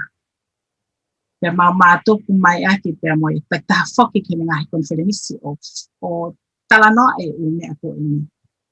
Pea kua pe ke tainini hange koe na hao ai fo I toko lahi o pita ngahi ututuni na o mai me ngahi whitu ke ke whakahoko ke kau I he tuuni koe o mawaeua ai United Methodist Church. Pe mahina pe me ai ko pau ke split ai United Methodist Church. Ko pau ke nau mapaki-paki ki nau tope ki nau mawaeua. Pea I he ngahi tau koe ni ko osi me lahi lewa ngahi whakotu mai ki ha ngahi whonga ke whakahoko aki ai mawaeua koe ni ai siasi. Pea I he Sanuari ko e tau ko osi wafi wanoa na unu mai ai kau taki lotu toko taha ono. Ai a koe na kau ai pisope koe ni oksia I Council of Bishops ai United Methodist Church. Whakataha pa me kau pisope pa me Europe ko Afirika. Kau mai ki ai pa me kau whafofonga, kau gay, me kau lesbian, kau mai kia me kakai whewhine. Pea kau mai ki ai pa me tolahi pe. O nau whaitu tu uni pe, whekau aki pa mo whonga au nau pehe. I he kau taki koe ni kua taimi pe ke mawae ua, pe mapaki ua United Methodist Church ia. Ka nau whotu umai ngahi tu uni, ko e nau whakakau kau ko le lei tahaini ke le lei ki he ngahi siasi pa mo kakai metodist ko toa pe, ai whonga koe na nau whotu umai ke whea, pe whapoto poto, ai mawae ua, pa ma ai United Methodist Church. Pena kawai ngai mea koe ni ke voti ke whafoki mai ki ngahi konferenisi ke na whakatau. Pe koslahi o pito pe ngahi konferenisi ia, kona o se hanga e nau tolu o hiki ni mai kawai konferenisi a Texas. Hiki ni mai he nau to konferenisi koe ni whakatau koe na toku o si. Te nau disaffiliate ki nau tō pa me United Methodist Church. ai ko nia pe ke tu ai conference faseniare ta hau kau na to he disaffiliate kon pa mi na de Methodist Church pa mga conference lahi pe o wa pe ki ngai sias na to ko le pe na to ke na ngai conference ke tu kwang na to lu ya he ke na to e tau ki na to pe de na me mi pa ki United Methodist Church tu kwang ki na to ke na o na to o kau ki Methodist for o ku os for ko tu Pela he pita pe mga tutu ni whekawaki mo mea ko ia wa au kiono wahe o e paanga pea mo e au pe ke lau ke kau whaiwhekau.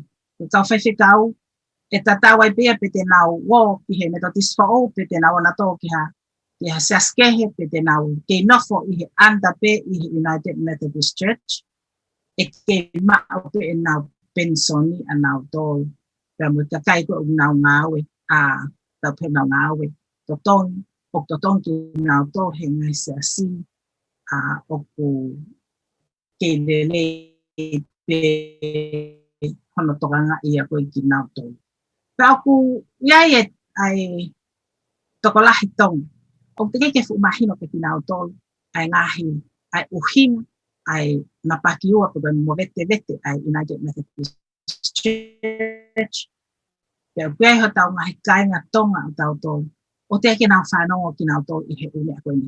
Pia ho tau tai na tonga, o ku nau hanga peo, o os mahina ke nau tō, o koe ki nau lana tō ke nau lea, ke te nau lava ke nau whakamatala, ke te nau eke. Koe tari pe nia, koe uhi pe, koe ngahi iri fia pe. Tau te fito ke tau kau taki lotu, ke tau whaiwhekau. O ku nau, o ke mahino ke te au pe ke nau lava whakamatala ke nau ngahi siasi ke me mipa siasi pe ko na wili fia na whaiwhai ka whanonga piso pe o nau hanga o whakamatala o ke tui ka kaitonga ki he whakasotonga o na toki mahina pen ko o sina hanga piso pe a California Pacific Conference e mau conference o tuku ki tu ai tau whaiwhikau korea toko tolu Kau whaiwhikau koe ni o ku nau lead e nau tō na he sas kore ala lahi koe i hama konferenisi. Koe pehe o ku nau hanga whakai ai ka kai ke nau hoki tu. Pea mihi United Methodist Church. Ka koe kau kore aia. O si mahino pe e nau hu a nau tō ki tua. O si mahino pe he teke e te nau disaffiliated ki nau tō pea mehe United Methodist Church. Ko te mahara koe ki i bako te mahina tu pe ki whamatara whekau aki pe amone. Ramone a koe ni. Pa uhi pe ia koe tau tui. O kui kai ke tau tari, he ka kai tō ngā ai whonga koe ni. He ka pau te tau nofo i he malu o United Methodist Church, ko ono uhi ngā pe. Ko pau ke tau tari nau tuuni, ko pau ke tau tari ke whetongi ke ririu, ai Book of Discipline. Pe wate ngahi language ke ngā oe aki.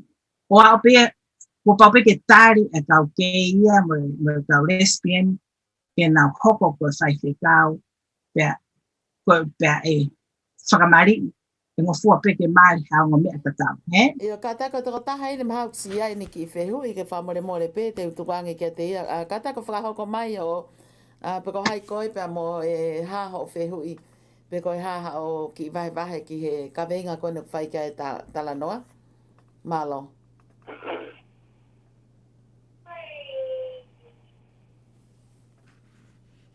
Ka taka tuku mai. Ia. Rea mai. O ngā kāu, Ia. Ko ngā whakpenia ko ki ma o atu.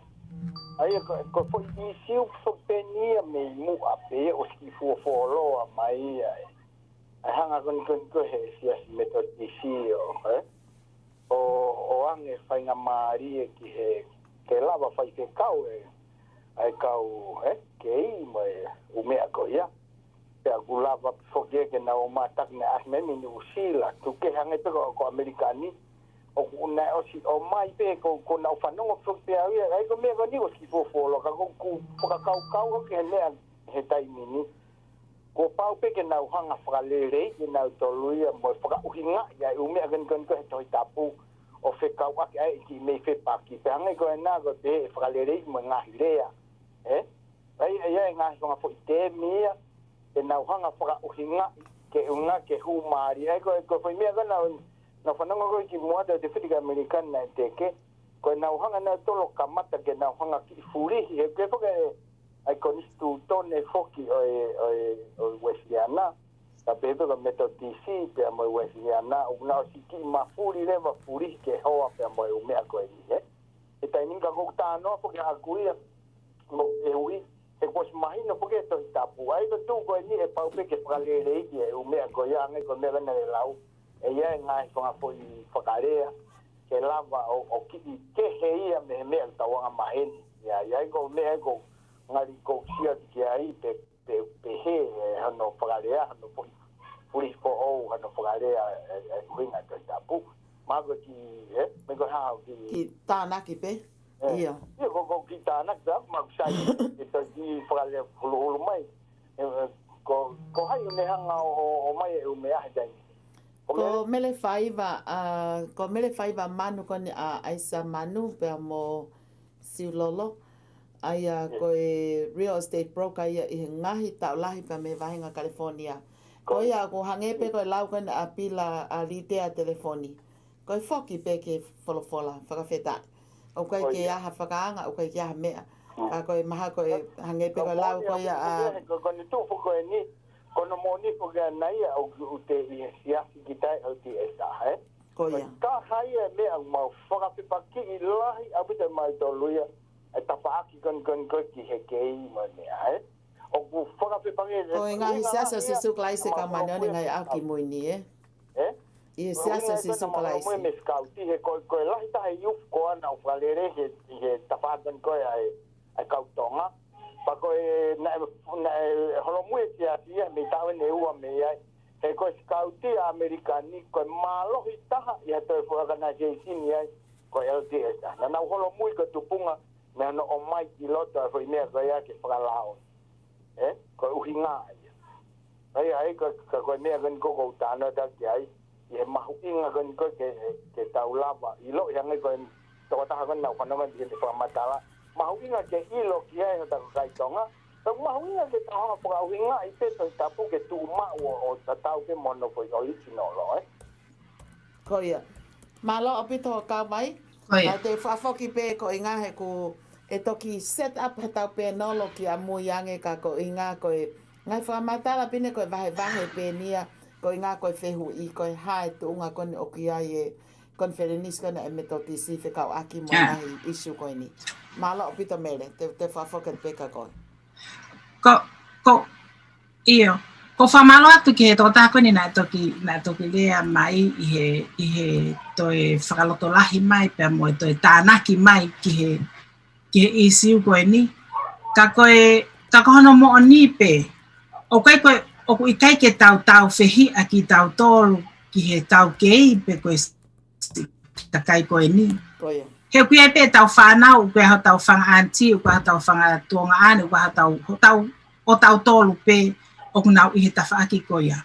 Ka kohono mo oni, koe palapare ma koe ni pa mo United Methodist Church, ko I kai ke mau loto, ke nau hoko ko hakau taki, ko hakau whaiwhikau. O mi pe ki nau tori, o mau nau me mi pa pe ki nau tori, he ngahi siasi, pa mo ngahi mea koe kau koe ke uloto ke hoko, e whamatala koe ni ke pehe tau whihia I kai. More ke mamao, ha tau whihia ki nau tori, tau ofa pe ki nau tori, e kuhi koe pe ho tau kakai, ho tau mahi kāinga mo tau whelalawe I mo yanga e tau nofo. I he whonuani o kunau I he tawhaaki koe ia. Ka koe uhinga pe ia o I kai ke loto siasi ke nau hoko. Ko hakau whaiwhikau pe whakangofua ke whai ha mari. Ha ongo mea tatau I he siasi. Pe o ku ia e ngahi tāla aia I he ngahi I he kakai tonga koe ni I he United Methodist Church. Na oho vare pe ko omiha ha kei ke hoko hanau kau ka whaiwhikau. Pe ko ave ha tau kakai tonga e ke nau whaiwhikau ke siasi o ku kei. Tau hoko whokia he tainimi I he ahoni. I he ngahi konferenisi. Ka koe mea koe o ko manatui. Ko tau le tau mai mei tonga, ko tau no pea kweni United Methodist Church. O mau kau kweni ki United Methodist Church.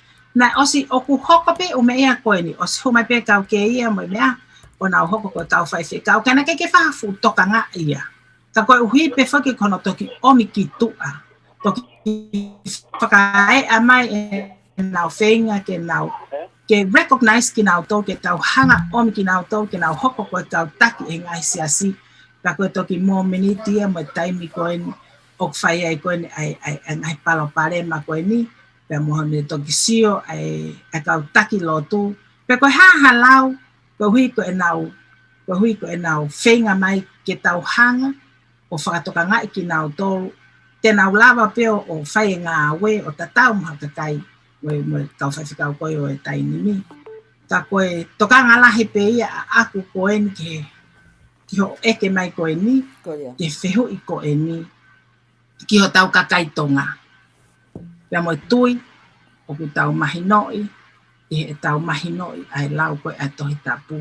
Koe whakasoto mā koe anga hala, pati tau te hanga e tau tolo, o whaka lerei whewhe ia. Pea koe uhinga ia koe ne tuu ai me to tisihi a honi. Ai ne tu ton ke whai e whakataha koe i he tau kua osi pea hoko koe pandemic. Pea tolo i mai ke tau uni pea tolo ia ki he tau taha u. Ka koe hange pe koe whakapua tala noa. O tau tui taki ki tau tolo he tua pa koe o tua mo ui pa e tene tofa mai pe hala to tonu ke tau fōwai. Mala o pito mele koe ngā koe ngahi whakamatala mahu inga. Ka koe wahi koe ekat penia e au ka koe ngā koe ngahi whatongia lahi o ke whakahoko. Ke hoko koe skeritari, ke kosi leo koe ia e ngahi sastonga whatataha i Los Angeles. Pea koe ke ngatai koe tokotaha koe broker. Ai o whalele ai ngahi whakatau api e ngahi tau lahi. Pea nāku i lo i pe ai ngāwe koe ni na whakahoko. Koe ku pehe pe awea pe koe hanai ha o vahe. O ke pehe nai o ku mālohi te unga. Ai kau taki lotu i he metotisi. Ai ka tau kāinga tonga. Ke nau tālieni pe whainga taa ia kia ki nau tolu. Aki pe ho tau kei i he ngā aue mo ngai sastonga whatata. Pe koe hanai ha mea e lava ke whai awhi toko ni aki. Ko ia pe.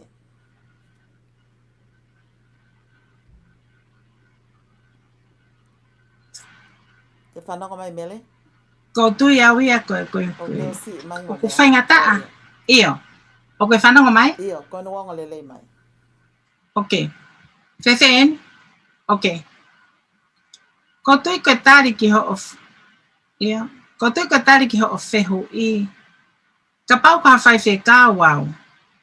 E whainga taa ki a te au. He ko hui he wikai ki ngā weau kāu. O ku iai e kau pule whakavahe. Pea ku iai pea moe kau pisope. O ku anta kotoa iai. Pea whainga taa ia. O whainga taa i kena hana tolo make e ngahi decision ko ia. Kena move na whai ka hange koe kau kōrea koe ni na tuku ki nau tau ki tu a. Koe ngahi mea pehe ko aruhi whakoe pea mei olunga me kau taki koe mei olunga. O whainga taa ale wai ke kau whai whikau. Ka koe mahina koe ka te au ai tūpunga pea moe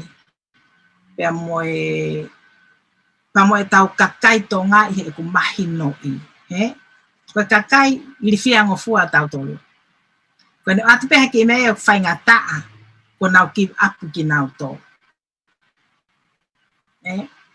Pea ka tuku mai rewa ha mea e ngari ke oktoton ke whakahoko ke kakai. O kuea e manawa si ia.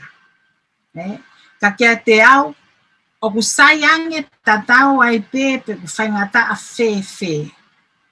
Ka oktoton ke whakahoko e ngahi mea koni, he ko ngahi movement koni ai United Methodist Church, o affect ai ngahi siasi local churches kotokotoa pe i mamani. O kai ko Amerikani pe. I'm talking about the whole world in United Methodist Church. Pe affect kotoa ki nau tau.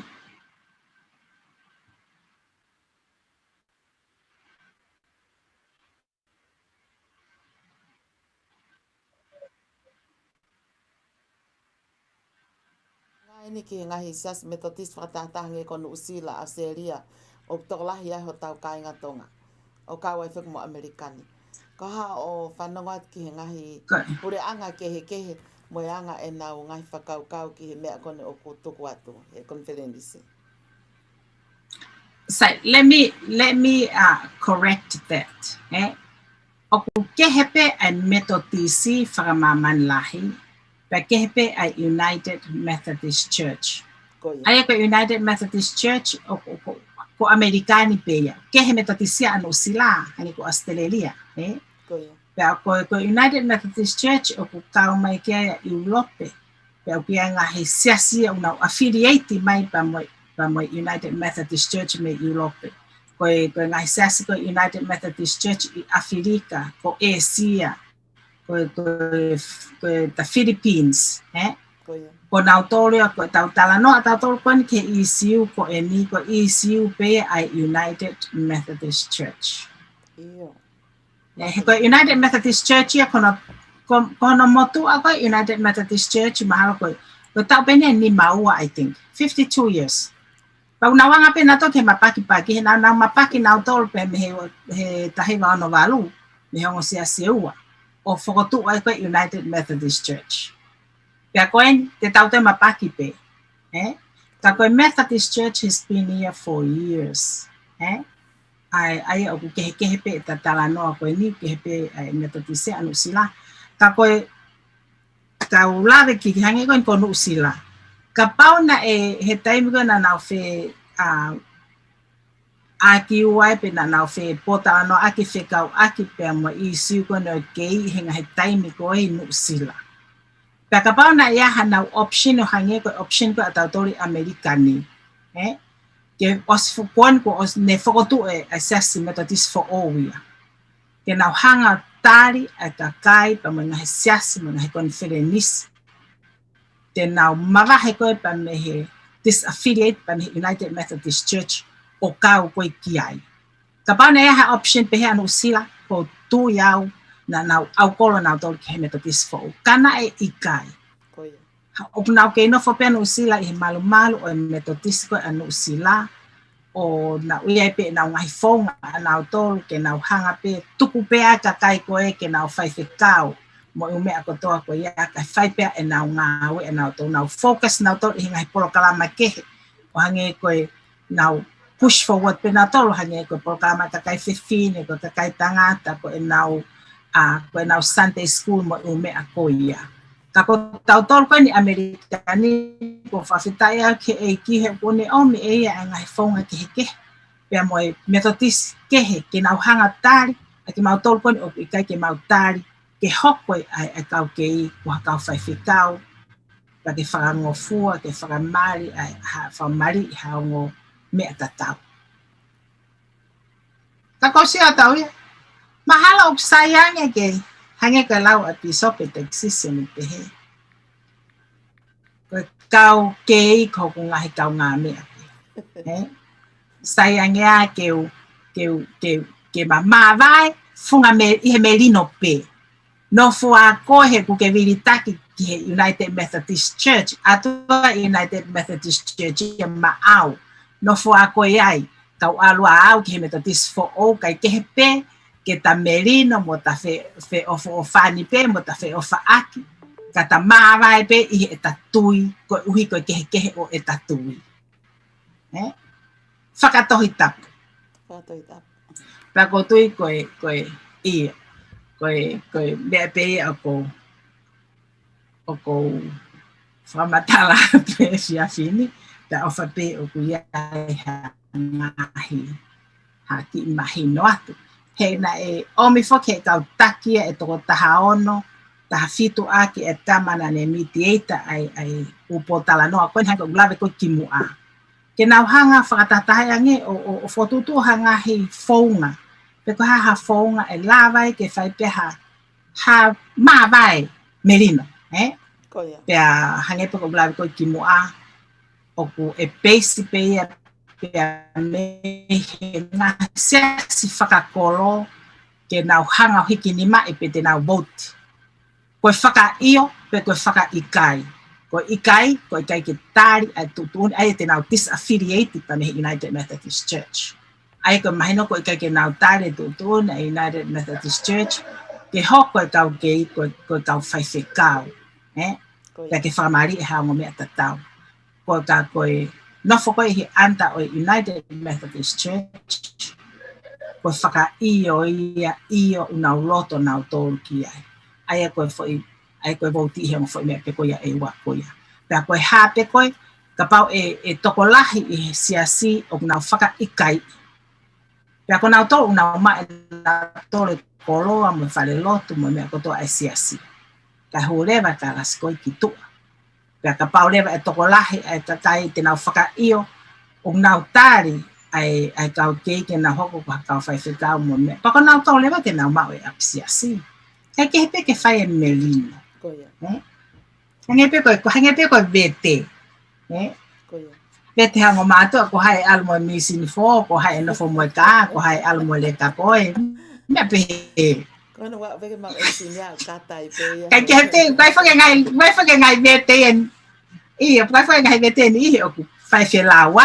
Whai whe ita aki mo mea. Ka koe vete koe na United Methodist Church, kai ke toton ke whai aha ke ia. Koe ki tohi eni koe komene ni pia mea losik piu tau. Ai au ne pehe o whai ngata a ke nau whai tu oni. Uhi ngahe koe nau ngawe. Koe mau anga mo uhi ia koe uloa ki pia tok whikaua ai uhi ngā koe tau hisipi. Pia ihe uhi ngā koe he kai te nau lava o talaki e nau o tala e nau mahino. Moi whaka uhi ngā mo one e wholofola. Na amore e ne ngā we pia mo ne mau anga pa anga tola. Pia koe dealing with the power and money pilots. Aia koe ki komen pe ai tō taha koe ni. Aia ko losi ki tau a nge koe ne pehe. O whai ngata ake nau lea koe ngahe koe maha koe ngahe mau anga mo uia ai whaahingai ni i. Pehe kai ke nau lava nau tō bring up their voice ke nau whakawhi paki ki ngai tō ni koe ni. O ko tui a wia iyo, o ko tui a wia. Ka pana e toa whiunga pe kau whai whikau ke nau face the reality. Tala pe na to ke kakai, whamatala ke kakai e movement koni o whai he United Methodist Church. Ta tau e pepe koe ha, it hurts. Pag mua ni pe ia, koe nau mauanga mo ui pe ia e nau tau hi kakai e siasi. Ka koe ki uloto ke tau hanga o pehe o ku na more e nau paycheck pa moe. E awe ke foi tunga te tau whakau pehe tau tō. Toko lahe kakai tonga e, toko lahe pe kakai te nau whakau nau tō ke mea ko ia. E uhinga pe ko ke nau lava, ke nau come out o whamatala. Tala mai ke siasi ko mea nu koko. Ko mea ni te tau hoko ki ai, te tau tuu ai, o kapau te tau pehe, o kapau te tau tare kei mo ha. Ko mea ni hoko. Ko osi o mi ha whainga maarie, o kia me to tis fōu ko osi whoko tuu. Te nau hanga tānaki ki tau tōru, te tau hiki tau tōru ki ai. Aia koe hiki. Heke ka pau e toko lahi ai kau voti, ai kau hiki nima. O whaka ikai i o koe ke tau tari. Te tau nofu pe tau tōru i o tau apsiasi. Koe mea pe taha o kuto o me apsiasi. Koe fo hingoa koe ai koe United Methodist Church. Koe mea pe tō me koe United i. Koe hai hingoa o Methodist for all. Pea toki aia. Poko hai tūtua ni a Methodist for all e omi ke whikau atu mo hingoa mo ua mea kotoa koia. Ka koe ki palopare mai o kou siau ki ai i he i uhinga koe na ai tari mai koe na ai whiwhini koe na ni teksi atu. He koe Methodist for all. Tawanga whoke United Methodist Church. Koia. O koe tau kau whaiwhikau a tau tō koe kau lou kolo. Koia. Pea upiai pa mo kau whaiwhikau whakanofo. Ka koe Methodist for all. O koe ke nau tare nā tōre lou kolo. Mante koe United koe Methodist for all, koe whakotu oi ni he kau pisope pa mo kau puriwhawahe, koe kau whaiwhikau, koe kau taki lotu. O whakatatau pa mo ngahi palo parema ko ulolo tonga lue e United Methodist Church he ahoni. O nau pehe koe tahe ngahi palo parema koe kau local pastors. O ke kai ke ako i nga tō whiunga ke na o maro o taki siasi. Lahi e palo pale mā I he ngahi tōno no whakatau sipi mo umea kotoa ko ia. Pea koutui koe whakakatoa o kau whaiwhekau koe ni Amerikani tonga I he United Methodist Church. O koe maha koe pēsete e hiwa noa pe hiwa ni mai ia, koe kau local churches, koe kau local pastors. O koe kai ke whutoko lahi ai kau whaiwhekau, o nau hoko ko kau elda pe koe whaiwhekau, o as whakanofo ki nau tō ki nau hoko koe whaiwhekau. Ka ku lahi lewa e ngahi palo pale mā I he nau pehepe, koe whotu kone Methodist fo o, he kake o ke tari ha local pastor I ai. Ko te hoko pe koe tīkoni, pe koe te hoko koe elda. Pa koe te tīkoni, pa ku o mi lewa hato whainga mārie, ke te ako, ke te hoko koe elda. Pa ka pao e ikai, te tīkoni pe kita for the rest of your life. Pe mo hange koe ni koe ngahi wāhenga. Koe ngahi wāhenga lalahi koe ni kau whaiwhekau he aho ni. He keke wāhenga lalahi te he ia I he Methodist fo o. Ka koutui pe, o ku pe lahi pe mo ngahi mea ia, o ku ririu ia e he Methodist fo o, ke hoko koe pe mo e hage koe ni. Ka pao te mau pehe, mau toho mau siasi, o koe ke mau tari mea koe ni, pe mau alwhakataha mo mau whaiwhekau, mau wō mau toro o kau, o anda I he Methodist fo o. That does not mean koe mau wō koe me mau whaiwhekau, e ke hoko pe mau whaiwhekau, ko e mau whaiwhekau. O kia process ia e Methodist fo o, ko pao ke go through e mau whaiwhekau mātoria, e vetting process. Ke mahino ke kautaki e Methodist fo o ku whiunga a e mau whaiwhekau, ke whaiwhekau e mātoro, pe te nau awe nā tō ka potia se taha. Koe o ku lahi pe whanga ki mea pa ko tui pe au o ku ilo ki ai e toko lahi o kau whaiwhekau Methodist pe koe ilo ki ai pe I kai pa koe ko whamadalat ke hawhahinga o te kai ke nau hanga whakatokanga e pe nau ilo mea koe ni. Ka koe mahu inga ke te au hono taki e kakai manau lau maari ke mea koe o ku tau tui ki ai I he lau ai tohitau. Mele koe hangi ko o kai ke loto ke o hake ai.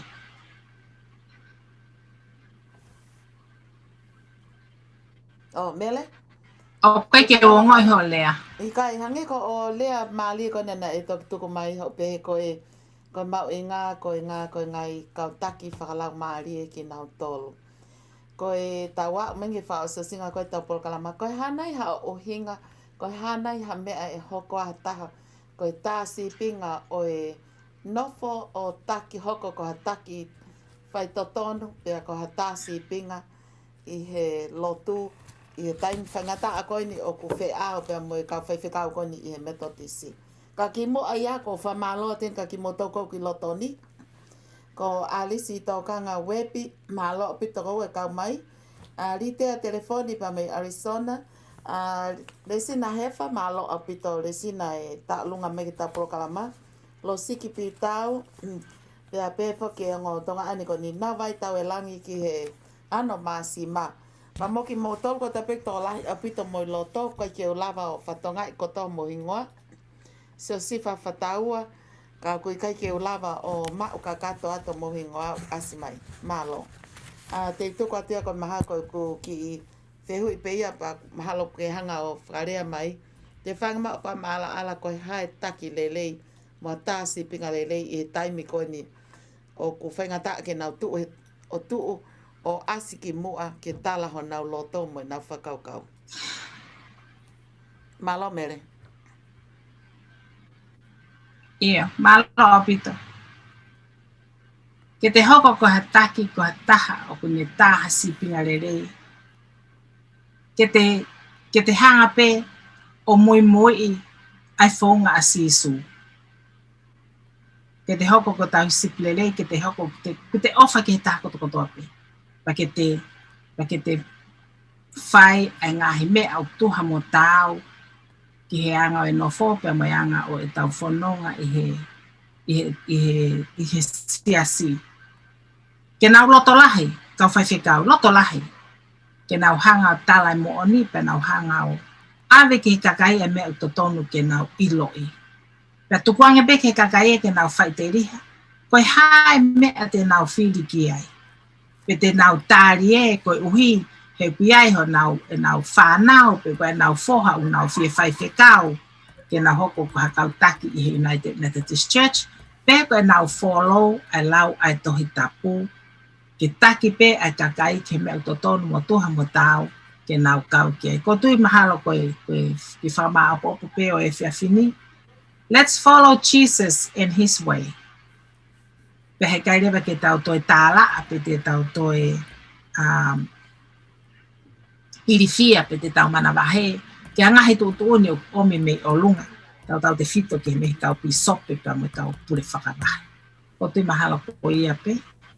Ko whamalo lahi atu he i taimi ku ke tu taki mai ke whahahu atu o kau atu ke o mo polo kalama. Malo api to Silvia. Malo api to mele pe malo api to ngai vai lele ko no ko ke hanga o mai pe lava ke mama wai hanga hi ngongok mahino pe mo tamu a ko ni ai konferenisi. Te tukat pe ki mo minit fa os ko ni ke fa osi aki ko hangepe ko kamata ko ia eta frapota la noa ko hanai ha ki popoak fra osi ke fa manatu mai pe ko ki fa manatu pe he te tato hokot pe i kahau ko hanai ha o ki popoaki ha me o ke pe mahu inga ke tau whetoko ni aki ai ke langa haki ai nofo ai tonga i fonuan malo fa osi ake Malo apito. Koe popoa ki tala mono at penea ka ki moto ka kaitonga kotoa i he tapa kotoa Amerikani. Ka koe waiha lelei te ke mau te tau wahe wahe. Ka ka pau ke hangahi mea i ho mau whetu oni. O wa iri fia o e mana wahe ke eke. Ka ka hangahi mea o ku itai ke o ku tala ayanga e tau mo ui. O ku kau foki eni i he ku wakolahi au pito Silvia i he ku ngawe whaka community ko eni ki he mau kakaitonga ko eni e la e ni talo me he tau ko si me hoko ko na pandemic. Ta koe o ku lahi pe ai ngahi resources te tau lava tap into. Pe me he county, pe me he ngahi whetu o tau nofo ai i he toko ni. Ta ua ai ke te nofo pe o pehepe koe te lava ke maue koe hui koe ke mauha. Haka family ke tokon. O kai ko family pe e lava ke tokon ka kita o tokon o lahi api ai feitu te lava ke te mau tokoni ma ki nau tolu. Pako taha pe ngahi fonga e lava ai ke tau langa haki ki tau tolu ki o lunga. The more knowledge we have, the more we know, the more people, the more resources that we know. E lava le vaia ke langa hake aki ki tau tolu i tau whetokoni aki whakakakaitonga moeanga e tau nofo he whonuan. Ko ia pe malo. Wha malo atu he ni mele pe ako aia na motak mea mai ki a mele whaiva manu Blakovich. Pe a koe toko tahani o kui i kai ki sola ia ki he kainga koe nau nofo he kolokau angelo i Los Angeles. A moe ngahi whakahoko whatongia he koe ngā koe ia koe sketari ia o e ngā sastonga whatataha i he wahenga LA. Ai au ki kai koe metau DC pe ko hangi ngai kōsirio koe ia ai ngahi whai anga lotu tonga. Pea koe ia rewa oku. Ai a ko hai o sea i ho mou kōsirio whatataha ngai siasi mele. Koe e mau whai kau koloni me koso. Iyo, ai a koloni me koso. Oku koe ne hiki mai peha taha ia na e iai pe taha ki mu ai. Pea e tipeni pe ko hai e te nauhanga whiri e ke hoko atu ai sea koe ni. Koe ia. Ai a koe sea koe ia i he nau kōsirio, koloni me koso, pea koe ia o sekretari. Pea ko taulahi ai ne hoko koe tokotaha koe broker ia i real estate i LA. Pea o kua mai peki se taloni ka pau whe whakatau hao api.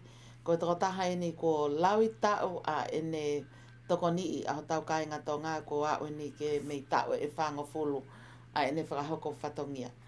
Pea kui kai ke ngatai, mo e ngahi polokala ma tokoni ke he full-time whaingata a kone pene te miki.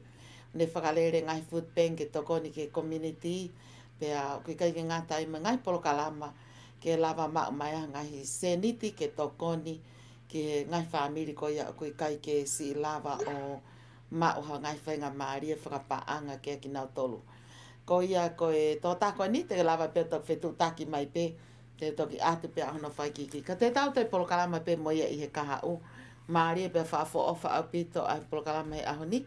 Ma lo au pito e ngahi vahe maari e pe a moe tokoni ko e whelanga aki. Pe a moe whetokoni aki ko e atonga ko e mea ia te tau lava o tokoni ai ki o tau kai ngā. Pea koe mea pia na e tuk mai ko ia e sisuko ia mele. Mo alki mamani malanga ake ngongo lelei. Pea ke tokoni ofa ki o kau ngā api hange pe ko ofa ke te koe. Malo apita hoko ko e tau sip lelei. Pea mo ngai whakase wāniti i he community. Ofa lai at mele and keep up the good job. Thank you. Malo ofa ke ki botolo. Malo apito. Ko ia ta e pene tau whai whasko ni, pia ko tau au mai eni ke hoko totonu ko ia e walu, ko whao singa e tau polkalama. Ko ia ta e pene tau whai whasko ni, pia ko tau whaka osi lewa i he ahoni. Ko ia tau whamanatu atu ki he kāinga ko ia i he kolo e malata. O whawhi mai e Palestini ko ia Club 44 anga se ato, ke mau mea mai o ku amanaki ke hufi aho nau whale kalapu i he whiawhi whalaite o i wikeni. Kamata pe i taimi o noi whiawhi pe aku. Ia i moe fu maa mea tokon lahi. Pea mo mea mai pe ki tau kau ngā whia whia whakataha mo ki nau tō. O tō uia i turiki o e tahatolu ono. I Sitek ka mo e turiki o hala wawha. Pea ngā kia pa mo e Sitek Community Center. Ko mo tolu koe mo ilo Sitek Community Center. Hanga maha nau whare kalapu ki ai. Tau iai ai pe whiawhi whalai te. Pongpongi poki, whamanatu atu ko i whiawhi pongpongi, o lele ai whaasau ngā o Samoa mo alatalo, pia osko ia hoko atu ai pia ai pia mo e ka wako tutuku ko ia e korisko tupou, e Palestini. Palestini ko e ka wako tutuku, Seattle chapter po ko mahenga se ato, aia ko Palestini Casanova lutui, tene whahoko atu, ai whakaikiki o e nau ngai polokalama, mo e nau te wake nau whataha, i he sā pate ko ia o i wikeni. Malo.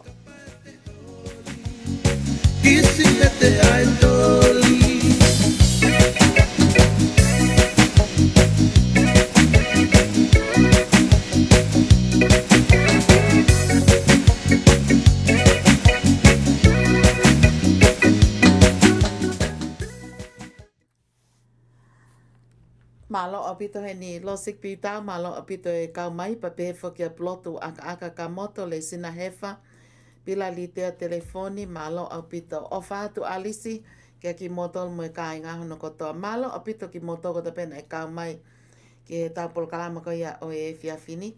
Te tau te kau whataha pe whoki, pea mo mele whaiva Manu Plekovic, i he tau polokalama ko ia o e kahau, ko ia i se tuata ko ia Ahmet Kamoto, te tau tau kau whataha peheni e ngai tālanga ko ia uwi ke ka utene te teo maha ngai pē nolo ke tari aki ho o mou ngahi whehu i.